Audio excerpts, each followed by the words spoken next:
Assalamualaikum warahmatullahi wabarakatuh. My name is Mirdawati, so we are from group 4. Here I will explain about the definition and difficulties in oral production test. So oral production consists of questions that we ask to evaluate our students' speaking ability. So here are some difficulties in testing the speaking skills. The first one is separating the listening skill from the speaking skill, and then test large number of students and lack the ability to communicate the ideas correctly and cannot pronounce all the sounds correctly. So it is possible for people to produce practically all the correct sounds but still unable to communicate their ideas effectively and appropriately. On the other hand, people can make numerous errors in both phonology and syntax, and yet succeed in expressing themselves fairly and clearly. It is possible to hold any meaningful conversation without understanding what is being said and without making oneself understood at the same time. However, this very interdependence of the speaking and listening skills increase the difficulty of any serious item to analyze precisely what is being tested at any one time. Okay, the next one is reading aloud. Nowadays, many oral tests include a test of reading aloud, which usually constructed by giving students a short time to read the text before being required to read it aloud. Although reading aloud may have a certain usefulness, only a few teachers may ever require training and testing in this particular skill. Usually, tests involving reading aloud are generally used when it's desired to assess pronunciation and speaking skill. In order to construct a suitable test of reading aloud, it is helpful to imagine an actual situation in real life which the test may be required to read aloud. Perhaps one of the most common tasks is reading aloud direction or instruction to a friend of how to do something. Another situation is that the student is asked to read aloud a part of a letter they have received, and another way is to retelling a short story.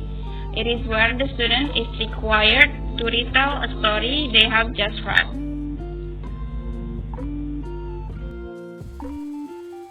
Okay, so the next one is conversational exchange. Conversational exchange is a way to practice the language you would like to learn with a native speaker of that language who, in his or her turn, learns the language that you speak fluently. You can see on the screen there are 5 types of conversational exchange. The type 1 is given series of situations. These tests are given a series of situations and required to construct sentences on the lines of a certain pattern and also group patterns. And it is essential that 2 or 3 models be given to the tests, and they can exactly know what is required.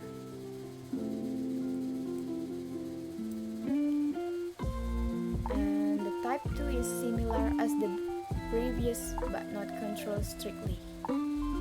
This type of test is similar like the previous test type but not as strictly controlled. In this test, no model responses are given by the examiner and the students are free to use whatever patterns they wish. The type 3 is hear a stimulus and respond it. This test situation like the students hear a stimulus to which they must respond in any appropriate way. This test often relies on conventional greetings, apologize, acceptable ways of expressing polite disagreement. And the type 4 is similar as the previous but it's longer. Similar with the previous item, these tests have the differ from the stimuli and responses from a part of a longer dialogue, and the situation is thus developed because of its totally predict. However, this type of item is sometimes referred to as a dialogue of the deaf. And the last is type 5, completing dialogue. This item takes the form of an incomplete dialogue with prompts. So there are the types of the conversational exchange that are interconnected with the other items from type 1 to the last type of it. Next material is using picture for assessing oral production. The students are given a picture then required to describe the picture in a given time. This section will concentrate on the use of picture for description and narration. There are two types picture used. First, picture of single objects can be used for testing the production of significant phoneme contrast. And second, while a picture of a scene or an incident can be used for examining the total oral skills. As for types of image such as maps, diagrams refer more to comparison, for clues, for description, and also for narrative. And for advertising image, poster, and cartoon strips can be used in classroom. And for beginner test. And there are some types of oral testing using picture. First, describe an image using narration and direct description. The image can be an already sequenced image or an advertisement image. For example, the examiner gives an image that already has a sequence or an advertisement image. Then students are given some time to explain that using description and narration orally. Point B, the discussion needed to encourage students when tests. Besides requiring narration and description in oral exams, it will be more effective if there is discussion between examiners and students about the image in question to encourage students when they need it. Or the examiners could be by making the cards into four separate parts. Then students describe the cards correctly. And then point C, compare picture. Another way is to compare to picture or image.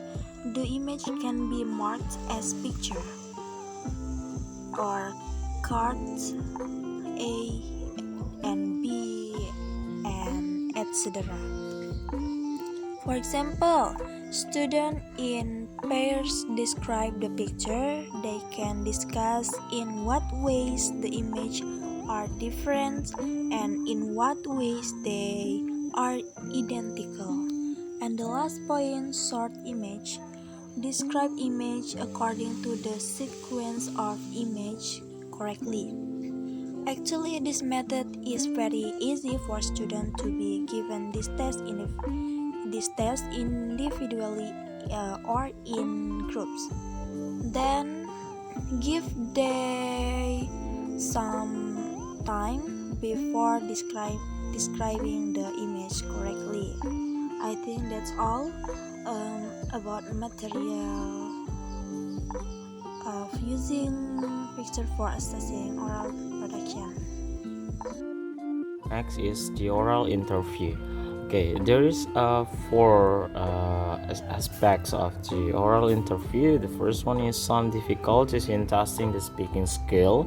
The second one is reading aloud, and the next is conversation exchanges, and the last one is using pictures for assessing oral production. Okay, I will explain a little bit about some difficulties in testing the speaking skill. Okay, in many tests of oral production, it is neither possible nor desirable to separate the speaking skill. Clearly, in normal speech situation, the two skills are interdependent. It is possible to hold any meaningful conversation without understanding what is being said and without making oneself understood at the same time. However, this is very interdependence of the speaking and listening skills increases the difficulty of any serious attempt to analyze precisely what is being tested at any one time. Okay, the next is reading aloud. Tests involving reading aloud are generally used when it is desired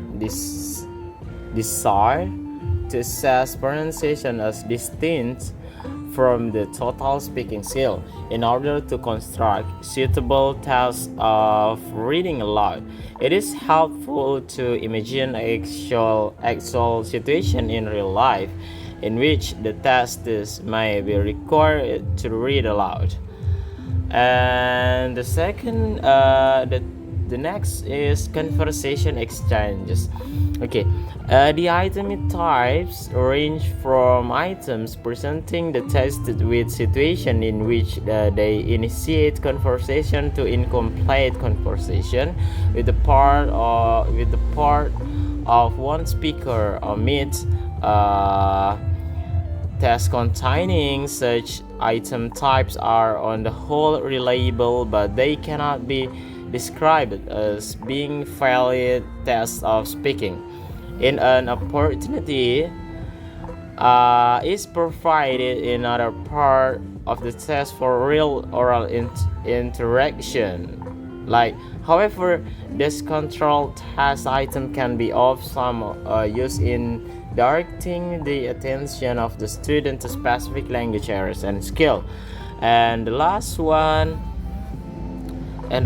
is about using picture for assessing oral production. Okay, picture, maps, and diagram can be used in oral production tests in similar ways to those described in the previous chapter on testing the listening skills. Pictures of single object can be used for a scene, or an incident can be used for examining the total oral skills. This section will concentrate on the use of picture for description and narration. And the students are given a picture to study for a few minutes. They are then required to describe the picture in a given time. For example, 2 or 3 minutes. Occasionally, the number of words students speak is counted by one examiner in the room, while the other examiner counts the number of errors made. But this process is very unreliable. Separate scores for general fluency, grammar, vocabulary, phonology, and accuracy of description or narration are far better. Advertisement, poster, and strip cartoons might be used in this way for class tests, provided that three enough available to prevent the student from preparing one or two set pieces. Okay, that's all from my presentation, and we go to the next slide. Thank you. And next is other techniques. There are some other techniques for oral examining. For example, the first one is the short talk. The short talk is an oral examination technique in which the students are instructed to prepare their short talk related to a given topic with a predetermined time period, could be in several days or a few minutes during classes. In the process of preparing the short talk, students usually also provide some notes or reference material to strengthen their preparation. In this examination technique, the teacher can increase the difficulty level of the exam by reducing the time allocation for short talk and asking several questions both from the students or examiners. This technique can improve students' speaking skill to be more natural and also train students' critical thinking skills, and the level of understanding of the material can also be seen using this technique. The next is group discussions and role playing. So, group discussion is a type of oral examination in which a specific situation is given to students and they are instructed to make decisions using the target language used to explain their choices and to obtain approval from other group members. Okay, the next is role playing. So, the performance of oral examinations using the type of oral playing can be achieved in ways such as assigning fictional roles to the students and improvising in language and actions. Before playing the part, it is advisable for the students to be given fictitious names, as these typically prove very helpful in motivating them to perform the roles assigned to them. So, it is also suggested that the teacher should use a card to share them while offering roles, in which the card includes a praise that is explaining the character so that students can provide a satisfactory performance. So, group discussion and role-playing techniques are used to find out how students think and use their target language. Okay, I think that's all from us. Thank you and wassalamualaikum warahmatullahi wabarakatuh.